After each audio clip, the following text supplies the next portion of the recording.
Hey everybody, welcome back. We're gonna do something a little bit different this time around.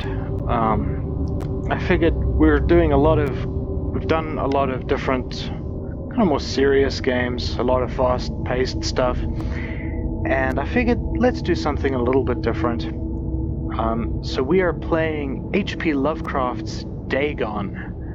I found this in the Steam store a while back.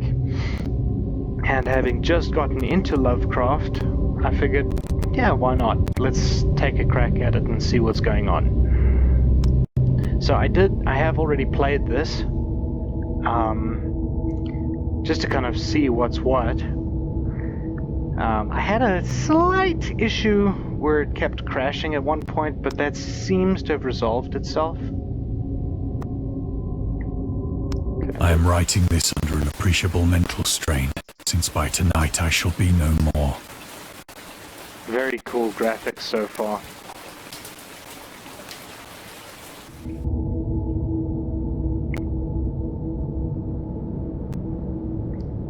Okay, Okay, so those are the different icons that we have to look for. That's fine. Oh, come on, really?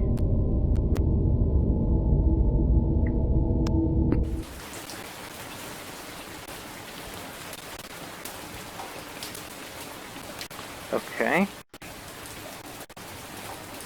So, I just want to have a quick look around. This is actually a free-to-play title in the Steam store. Penniless, and at the end of my supply of the drug which alone makes life endurable, I can bear the torture no longer, and shall cast myself from this garret window into the squalid street below. This is actually a really interesting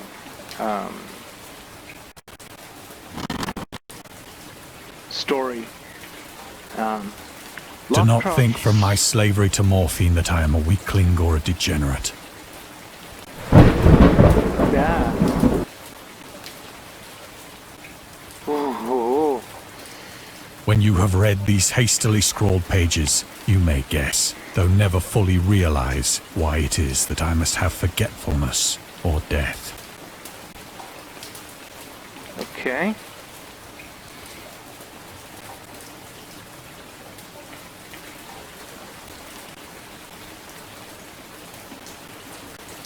Okay, so yeah, the camera is a little tricky to work with here.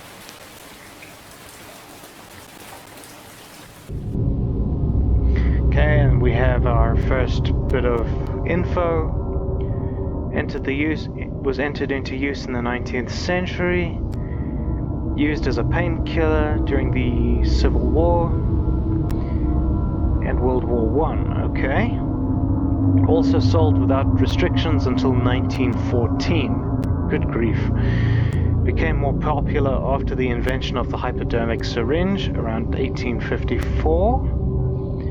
Friedrich Serturner, who first isolated this substance, originally named it morphium after Morpheus, the Greek god associated with dreams. Okay, fair enough. At the time of Dagon's publishing, morphine abuse, known as soldier's disease, was already a big problem. Okay, fair enough. Cool. So these little bits and bobs are actually pretty interesting.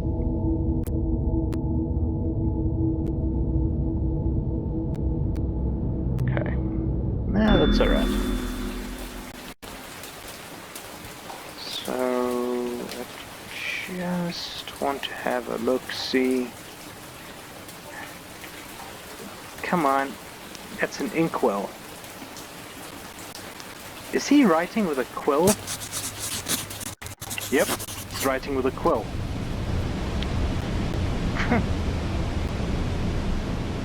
It was in one of the most open and least frequented parts of the broad Pacific that the packet of which I was supercargo fell a victim to the German sea raider. Okay.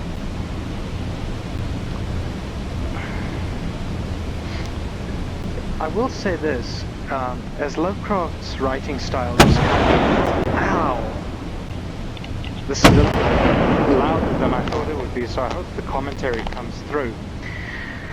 But Lovecraft's writing style, especially with his first-person The Great stuff... War was then at its very beginning, and the ocean forces of the Hun had not completely sunk to their later degradation. So that our vessel was made a legitimate prize, whilst we of her crew were treated with all the fairness and consideration due us as naval prisoners. Meaning they weren't treated badly, I suppose.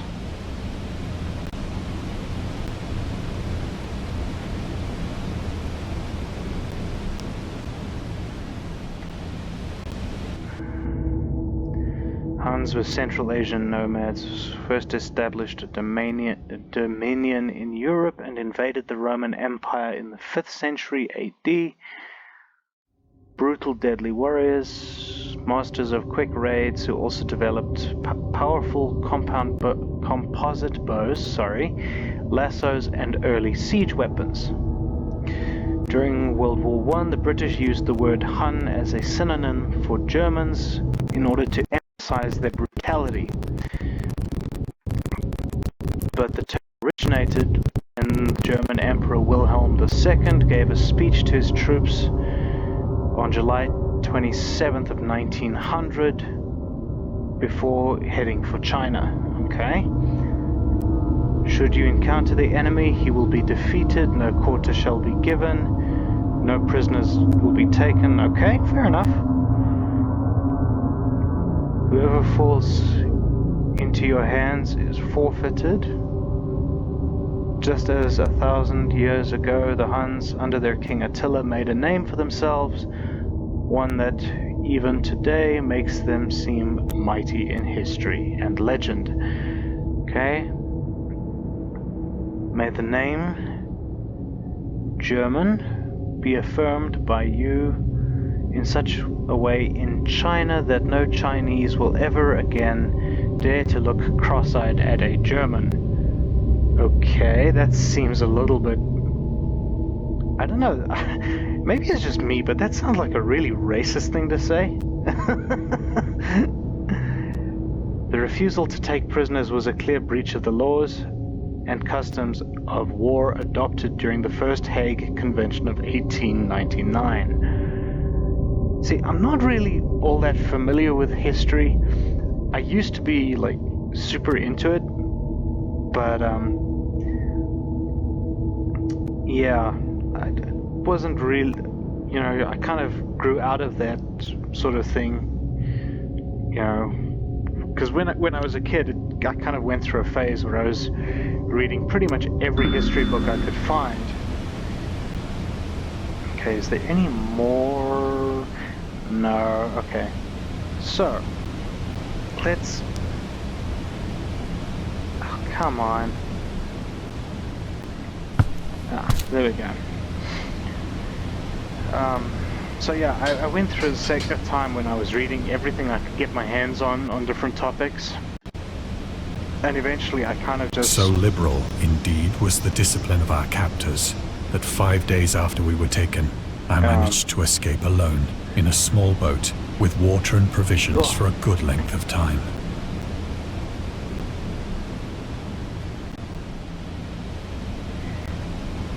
Eventually I kind of just stopped reading them. I don't know why, because I mean I still quite enjoy history as a subject, but I'm not, like I said, I'm not all that familiar with... When I finally found myself stuff. adrift and free, I had but little idea of my surroundings. Never a competent navigator, I could only guess vaguely by the sun and stars that I was somewhat south of the equator. Of the longitude, I knew nothing, and no island or coastline was in sight. Yeah, so basically, you played yourself. You numpty.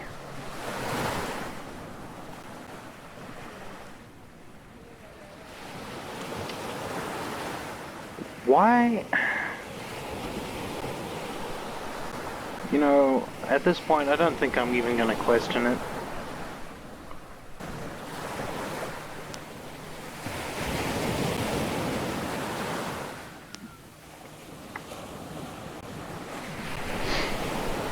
You know, I mean, if you're a prisoner of war, then you want to escape. The weather kept fair, and for uncounted days I drifted aimlessly beneath the scorching sun, waiting either for some passing ship or to be cast on the shores of some habitable land.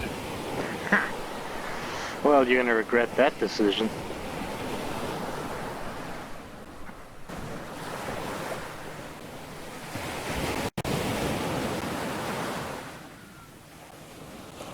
Is there anything at all apart from that pack that's interactable? Apparently not. Okay. So I guess, I mean, if you're a prisoner of war, you don't really want to be a prisoner. Still seems kind of stupid to just... But neither ship nor land appeared, You know, and I just began to despair dive in in my head solitude first. upon the heaving vastness of unbroken blue. How poetic is that?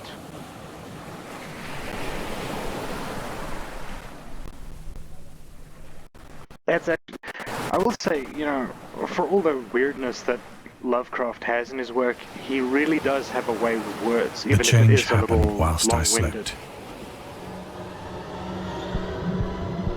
Its details I shall never know, Okay. for my slumber, though troubled and dream-infested, was continuous. Ah. Oh, ugh. Yuck.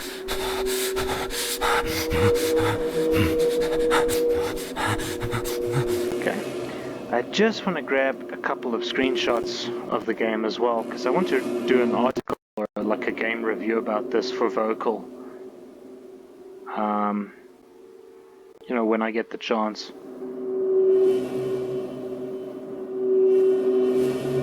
Oh man, that is messed up.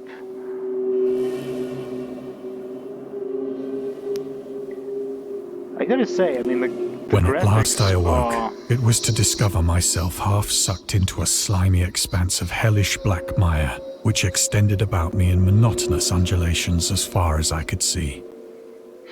The graphics and the aesthetics and the music, I mean, you can tell these guys put a lot of work into this. And in which my boat lay grounded some distance away. Okay, can I interact with anything? Doesn't seem to look, it doesn't look like it. Though one might well imagine that my first sensation would be of wonder at so prodigious and unexpected a transformation of scenery, I was in reality more horrified than astonished. For there was in the air, and in the rotting soil, a sinister quality which chilled me to the very core. It's funny, I actually considered doing an audio reading of Dagon and a couple of Lovecraft's short stories myself.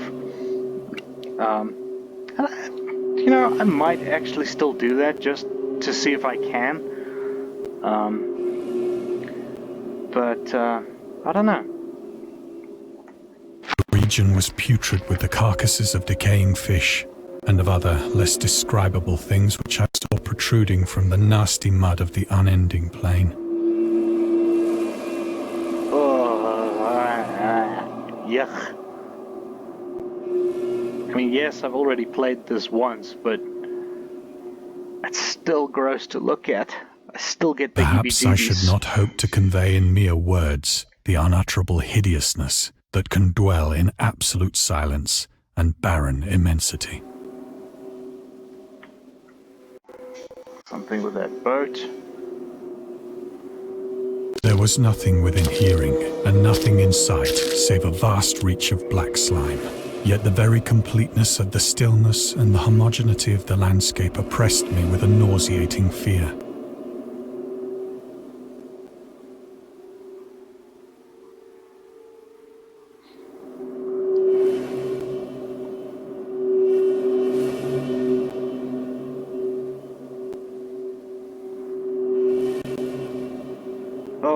man.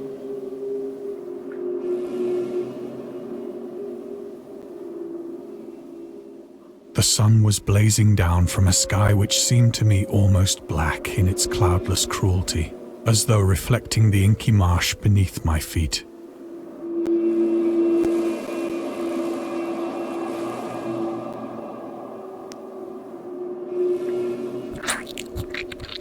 Oh, ugh.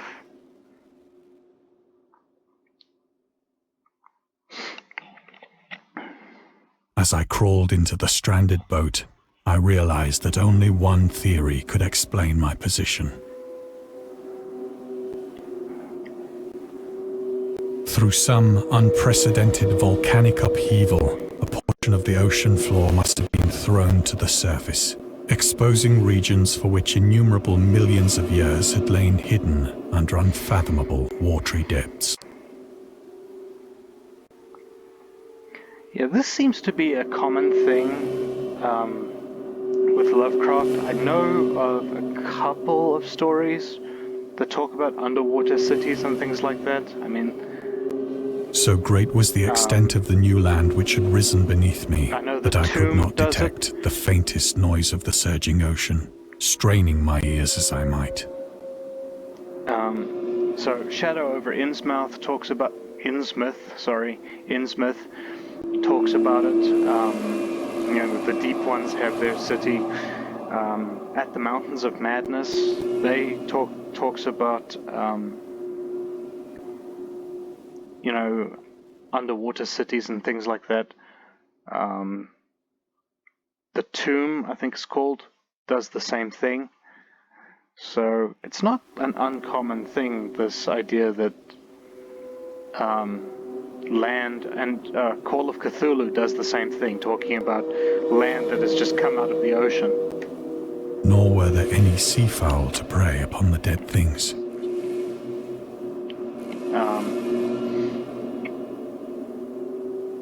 Call of Cthulhu probably does it the most brazenly, with guys actually walking on the island.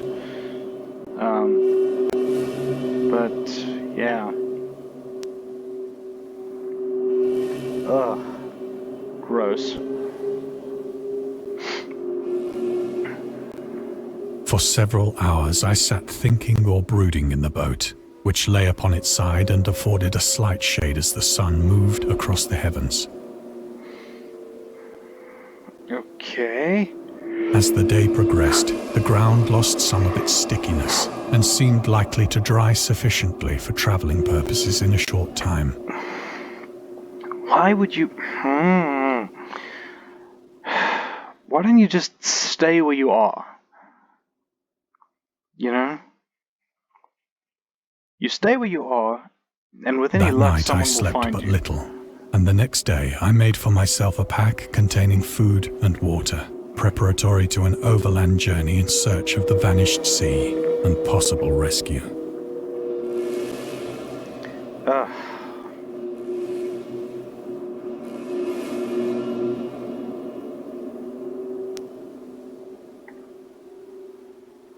Oh, come on.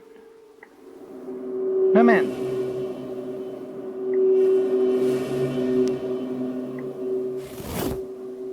There. Got it. On the third morning, I found the soil dry enough to walk upon with ease.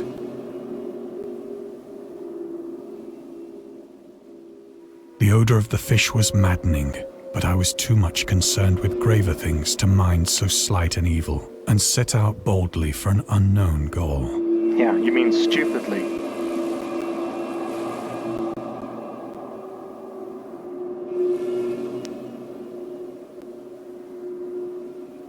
I kind of wish this little dot was actually just a little bit bigger, and maybe a different color so that I could actually see it a little bit clearer.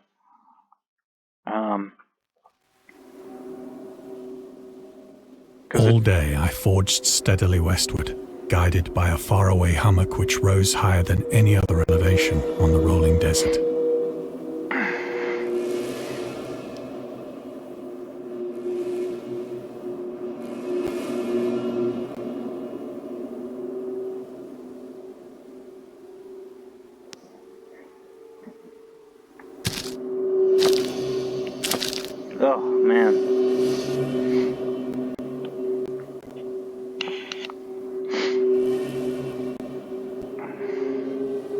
Yeah.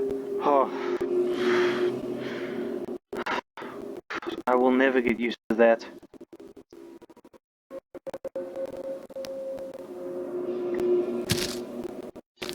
Ugh. I mean, they look like those, like kind of like the bugs from Starship Troopers. That night, I encamped, and on the following day still travelled toward the hummock, though that object seemed scarcely nearer than when I had first espied it.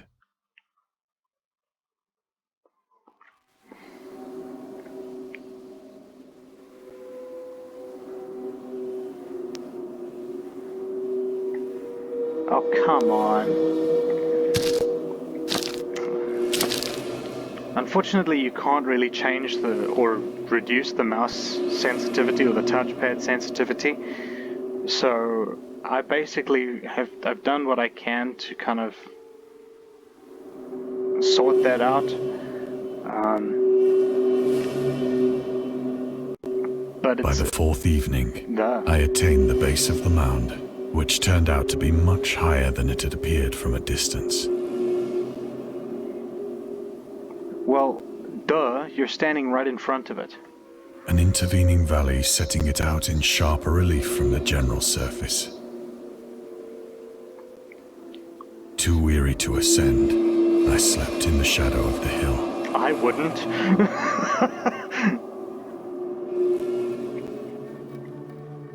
I know not why my dreams were so wild that night. But ere the waning and fantastically gibbous moon had risen far above the eastern plain,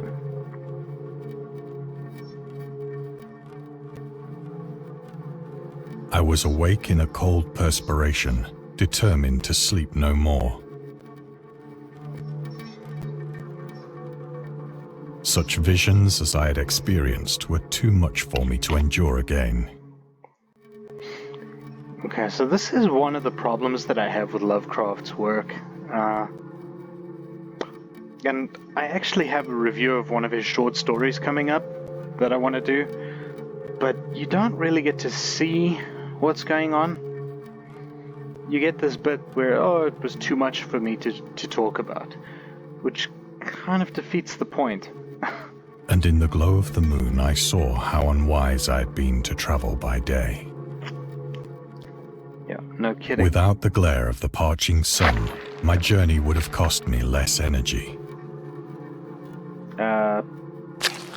Somehow I doubt that.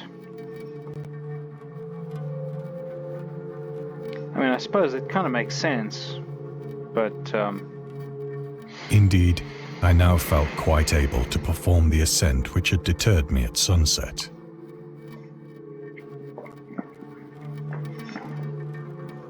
Picking up my pack, I started for the crest of the eminence.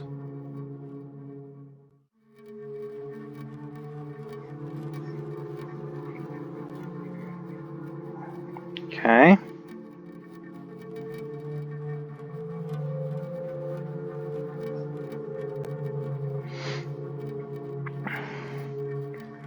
Come on, come on, come on.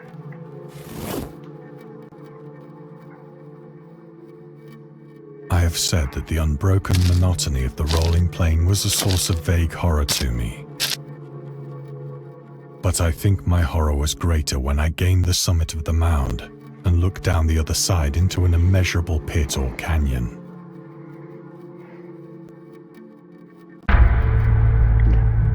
Whose black recesses the moon had not yet soared high enough to illumine. I felt myself on the edge of the world, Yeah, somehow I don't blame peering you, dude. over the rim into a fathomless chaos of eternal night. That's a cool shot. But there's actually a Through cooler my one. terror ran curious reminiscences of Paradise Lost.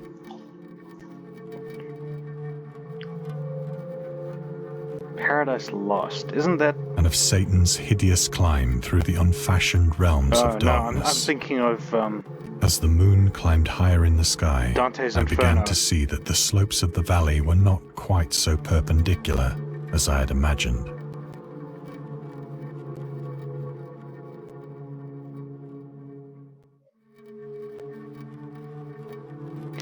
Okay, now I have to maneuver this thing, that little white dot, into positions. Ledges and outcroppings of rock afforded fairly easy footholds for a descent.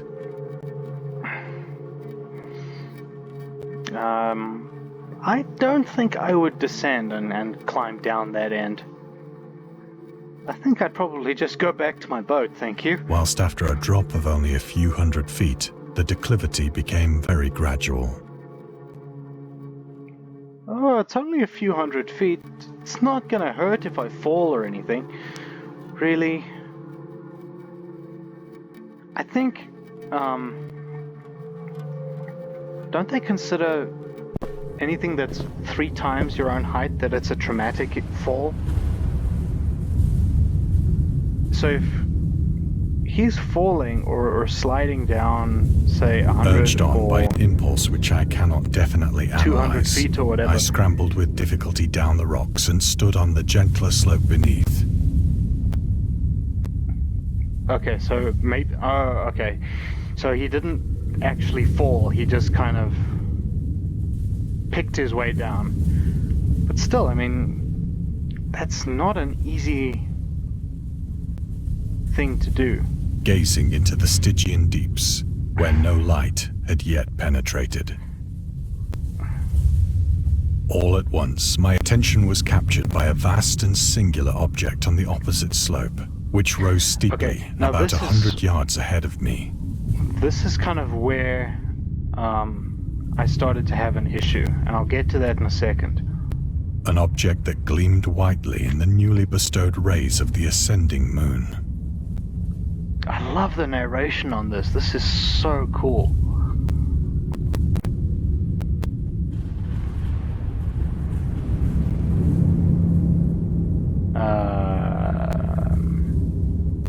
Hello? Hello? Ah, yes. You kind of have to get a little closer, otherwise you can't see anything, can you?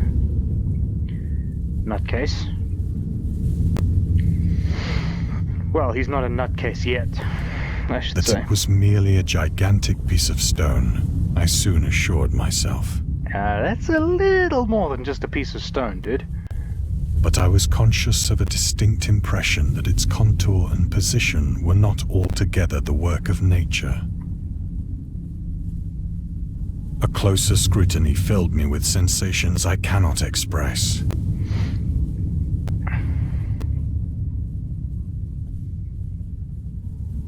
Okay, now where's the interaction supposed to go? Ah, there it is. There it is. No, come on. For despite its enormous magnitude There we go. and its position in an abyss which had yawned at the bottom of the sea since the world was young, I perceived beyond a doubt that the strange object was a well-shaped monolith, whose massive bulk had known the workmanship and perhaps the worship of living and thinking creatures. Dazed and frightened, yet not without a certain thrill of the scientist's or archaeologist's delight, I examined my surroundings more closely. Okay, now I've got something to work with. What am I looking for? I don't want to click on that just yet, just in case there's something else.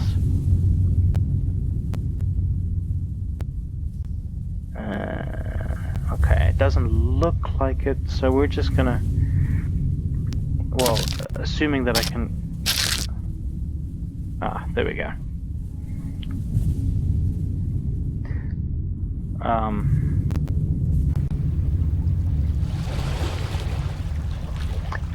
The moon, now near the zenith, shone weirdly and vividly above the towering steeps that hemmed in the chasm.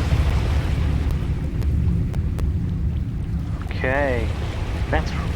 And revealed the fact that a far-flung body of water flowed at the bottom, winding out of sight in both directions and almost lapping my feet as I stood on the slope.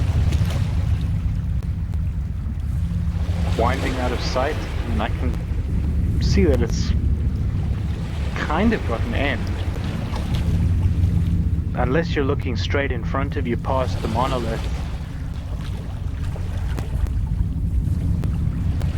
Speaking of the monolith, let me grab a... I'm going to be grabbing a couple of screenshots of this monolith. Across the chasm, the wavelets washed the base of the Cyclopean monolith, on whose surface I could now trace both inscriptions and crude sculptures.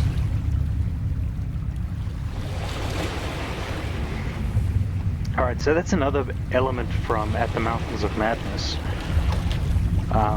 The two scientists actually wander around inside the city or whatever it is, and they look at sculptures and things like that.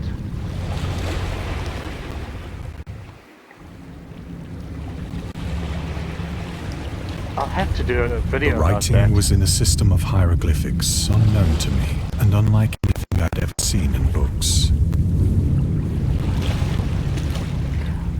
I wonder where they actually got the idea of conventionalized aquatic symbols such as fishes, eels, octopi, crustaceans, mollusks, whales, and the like. Several characters obviously represented marine things which are unknown to the modern world.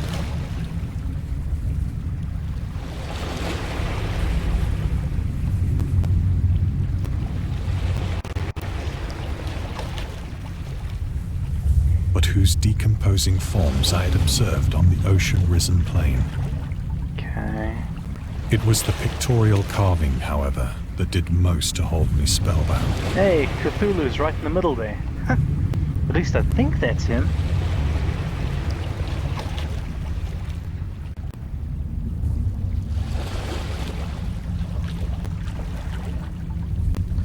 Wait, hold on. I didn't see that the first time when I played this before. But there was a piece of...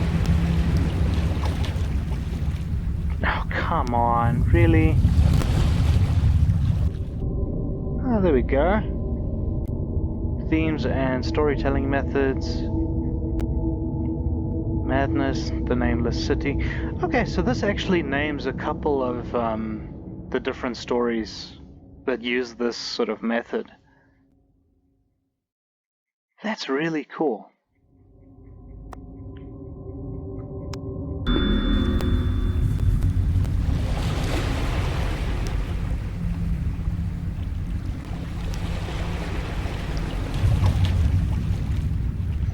Let's grab another screenshot real quick because plainly visible across the intervening water on account of their enormous size were an array of bas-reliefs whose subjects would have excited the envy of a Doré. Okay, so apparently it's not bas, it's ba or ba relief, not bas relief, with the S being silent, which I've never heard. I think that these things were supposed to depict men, at least a certain sort of men. Though the creatures were shown disporting like fishes in the waters of some marine grotto.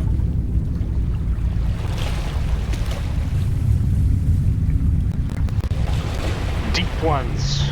That's what they were, deep ones. Or paying homage at some monolithic shrine, which appeared to be under the waves as well. Of their faces and forms I dare not speak in detail. Oh, come on. For the mere remembrance makes me grow faint. Grotesque beyond the imagination of a Poe or a Bulwer. I know who Poe is. I don't think I've ever heard of Bulwer. Ugh. Huh.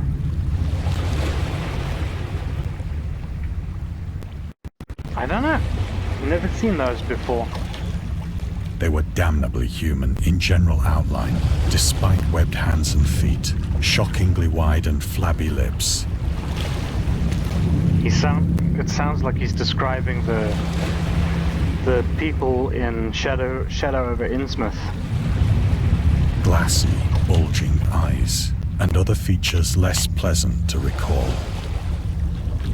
Curiously enough, they seem to have been chiseled badly out of proportion with their scenic background. I don't see any scenery, I just see... For one of the creatures was shown in the act of killing a whale, represented as but little larger than himself. Oh, there we go. And I think this is right at the base of the monolith as well.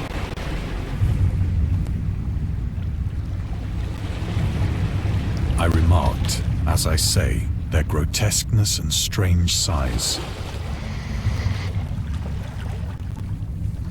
But in a moment decided that they were merely the imaginary gods of some primitive fishing or seafaring tribe. Yeah. Some tribe whose last descendant had perished eras before the first ancestor of the Piltdown or Neanderthal man was born. Okay.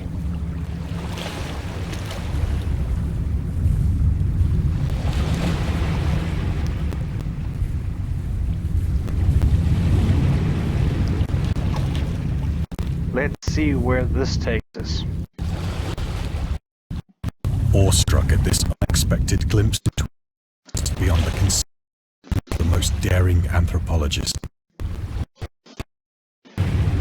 Okay, now this is where I started to have issues, where this game would crash. I stood musing whilst the moon cast queer reflections on the silent channel before me.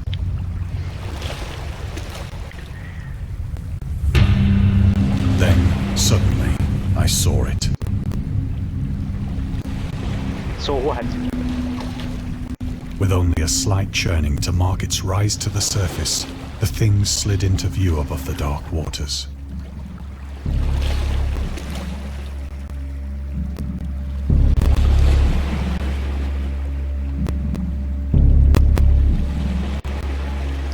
Oh, come on.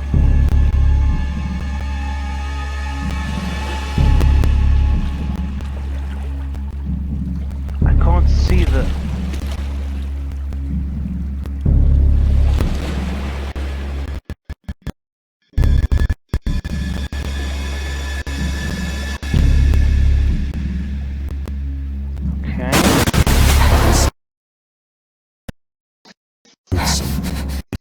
Like a stupendous monster of nightmares to the monolith.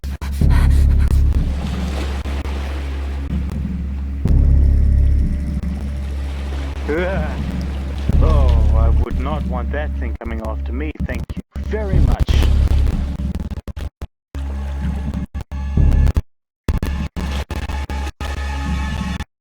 Oh, come on now.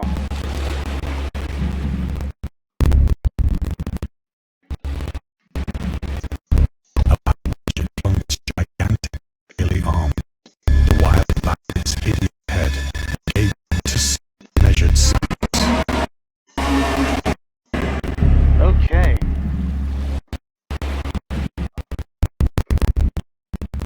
Guessing that's one of the things that's right in the middle of the monolith.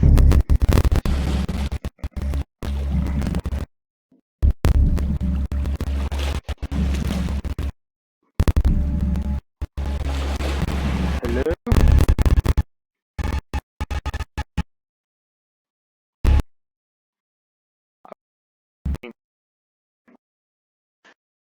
Blur a little bit.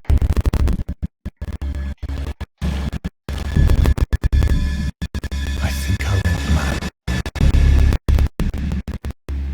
Alright. I don't know why. Oh, okay, there's the caption.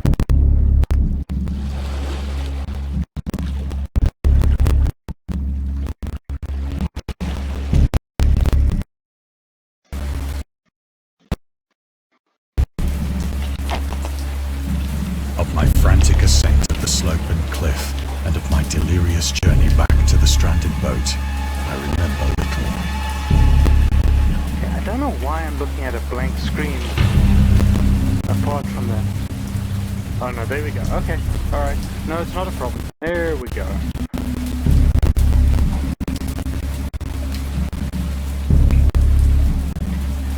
See? Now I told you not to friggin' make your way down there. But would you listen? No. You just had to go down. Haven't you ever heard the phrase curiosity killed the cat? Good grief.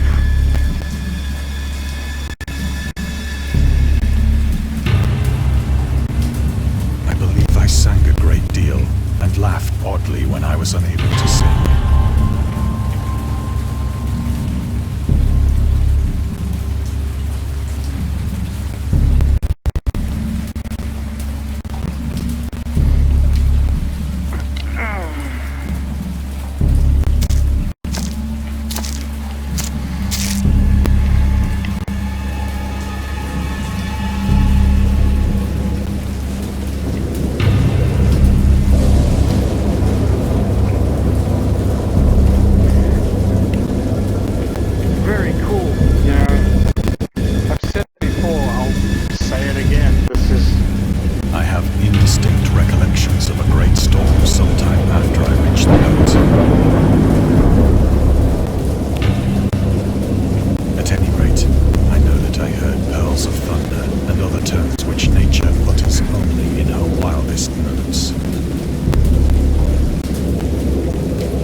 When I came out of the shadows, I was in a San Francisco hospital.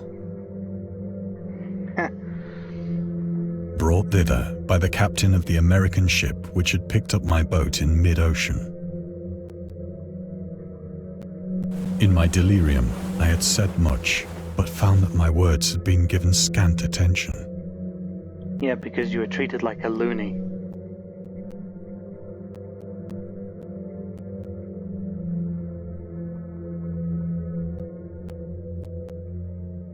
I'm looking for another piece of trivia because I'm actually really interested to know a little bit more. Surely there's something here. Of any land upheaval in the Pacific, my rescuers knew nothing. Nor did I deem it necessary to insist upon a thing which I knew they could not believe. Well, at least you had enough common sense for that.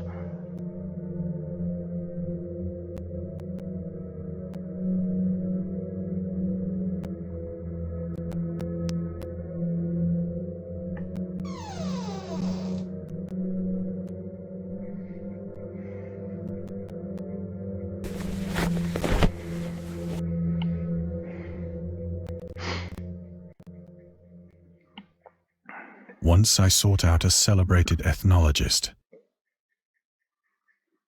and amused him with peculiar questions regarding the ancient Philistine legend of Dagon, the fish god. Okay.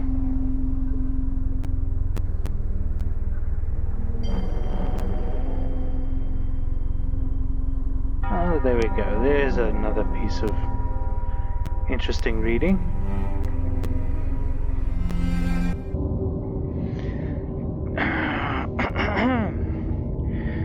Dagon was the main deity of the Philistines, worshipped throughout the Middle East as the ancient god of fertility and crops. Okay. Common noun for grain. The rulers of Akkad chose him as the patron saint of their conquests.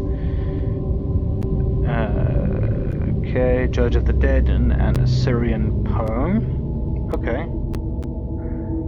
And according to one of the Babylonian texts, he was an underworld prison warder. often mistakenly taken for a fish god due to the wrong interpretation of his name, as in Hebrew the word dag means fish. In Lovecraft's works, Dagon is an underwater deity ruling over the deep ones. Okay, so he does actually tie into Shadow over Innsmouth. That's cool. Humanoid race of fish with fish traits that resides in the oceans, worshipped by a secret cult called the Esoteric Order of Dagon. Yeah. Huh. So he is actually linked to that. That's cool. What else can we find?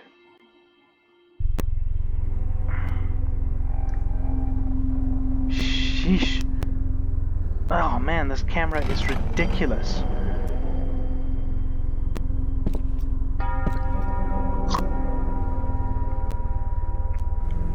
But soon perceiving that he was hopelessly conventional, I did not press my inquiries.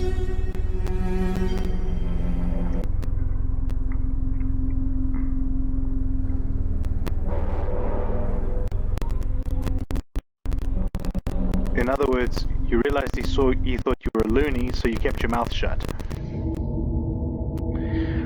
August Derleth and the Cthulhu Mythos. Okay. Writer and anthologist. A friend of Lovecraft's.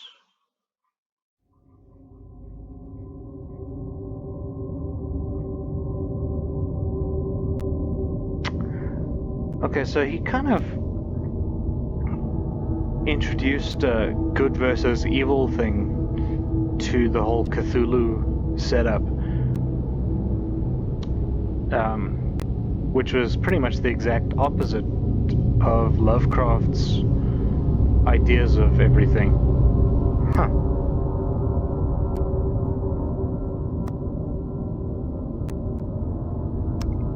Interesting.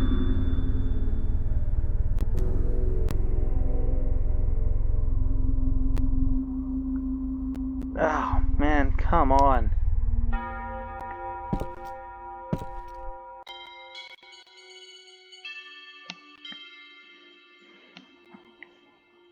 This camera is ridiculous.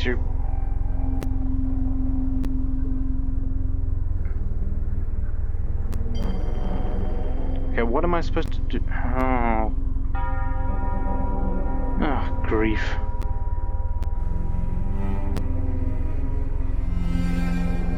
I'll say this is a really swanky looking office.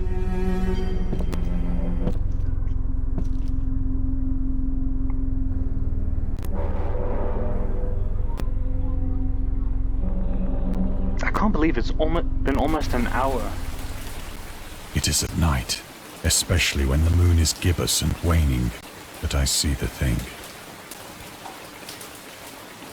I tried morphine, but the drug has given only transient surcease and has drawn me into its clutches as a hopeless slave.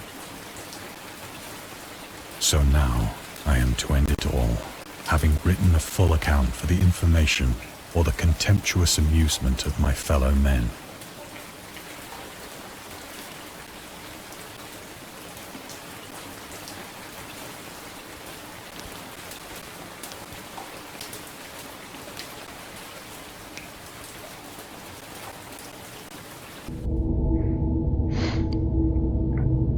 Lovecraft on tobacco and alcohol. Okay, so he hated tobacco.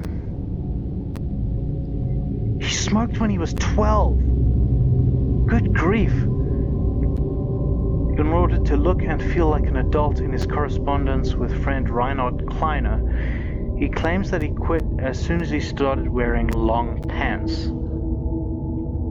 Okay, that's weird. He had a very strong opinion about alcohol as well, as evidenced in a letter to Celia Brown, dated in February 13th of 1928, As for the matter of drinking, I have never tasted intoxicating liquor and never intend to. Okay? Having a strong aesthetic disgust at anything which blunts or coarsens the delicate, natural equipoise of the evolved human intellect and imagination. Okay.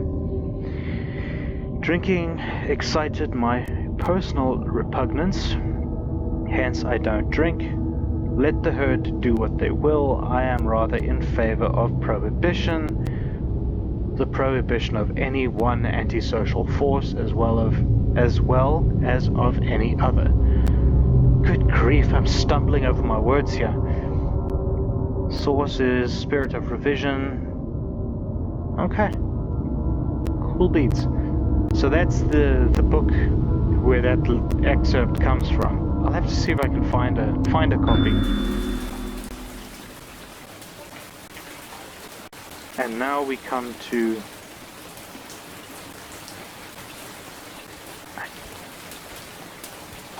I'm sure there must be something else. Okay, is it just me? Or are there symbols painted on the floors?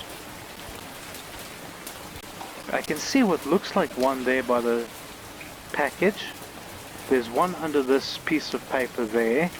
There's one under the inkwell, under the papers on the right, and under those two corks at the top there. Is it just me?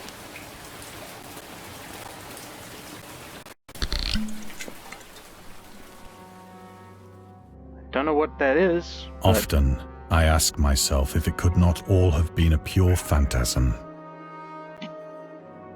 A mere freak of fever as I lay sun-stricken and raving in the open boat after my escape from the German man-of-war.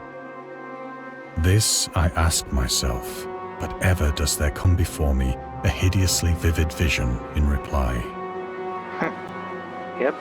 I cannot think of the deep sea without shuddering at the nameless things that may at this very moment be crawling and floundering on its slimy bed.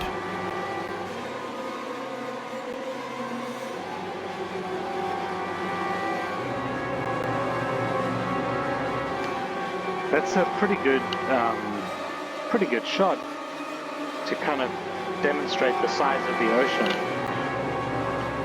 Worshipping their ancient stone idols and carving their own detestable likenesses on submarine obelisks of water-soaked granite. I dream of a day when they may rise above the billows to drag down into their reeking talons the remnants of puny, war-exhausted mankind.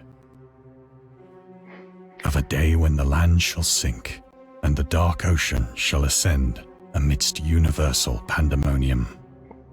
Okay, it said dark ocean floor, not dark ocean, but I kind of get the point.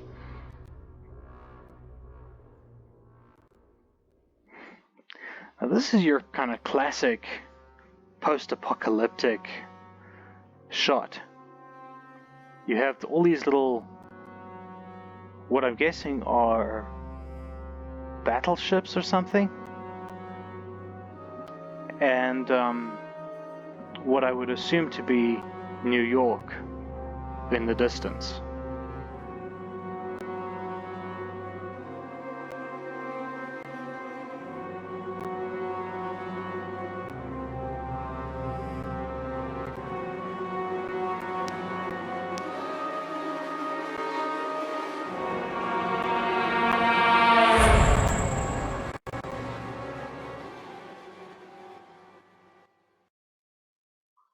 Oh, okay, so he's in New York at the time that he's telling this story, isn't he?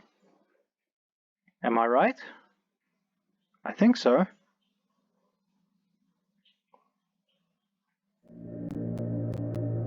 Hello. The end is near. Yeah. What was that? I'm not in.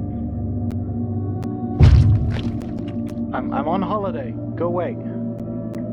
Come on. I hear a noise at the door, as of some immense slippery body lumbering against it. I'm not in.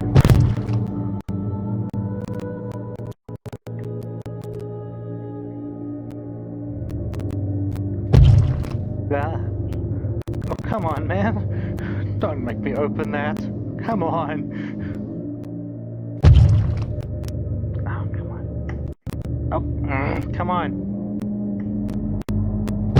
How are you supposed to interact with... It shall not find me.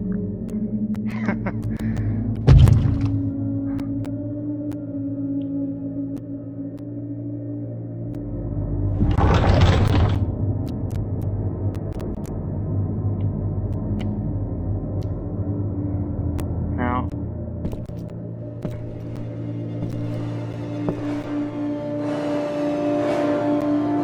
God, that hand!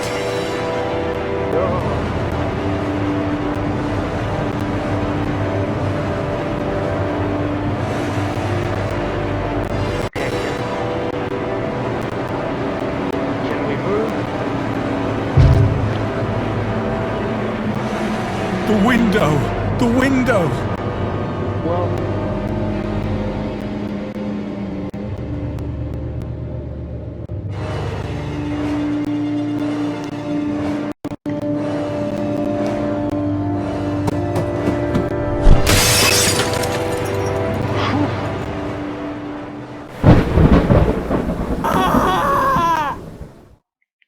Wow, that's, grim. Ooh! Okay, wow. That was impressive. Ooh, excuse me. That was impressive. Okay, so let's go back to the main menu.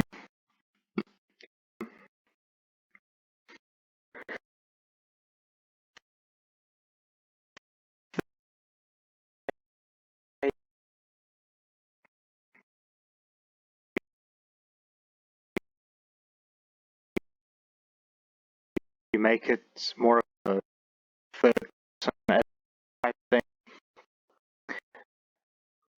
But whether it's used as it's like a thematic reading audiobook, and that really um,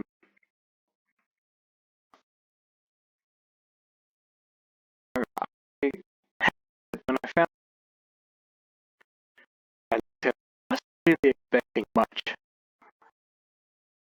There's a free-to-play title, not all are good. I can handle all the chances.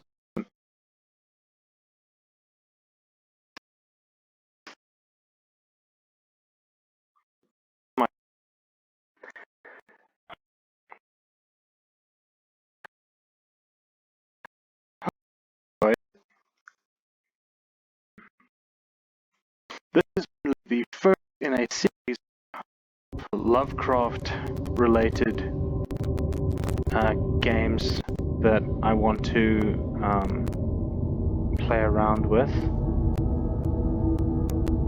I don't know what these bits are. Dagon, tobacco and alcohol. So there's... I don't know. I went looking for these other bits and I couldn't find them. That's irritating. Okay, but I hope you guys enjoyed it. I've got a couple of other Lovecraft games that I want to play.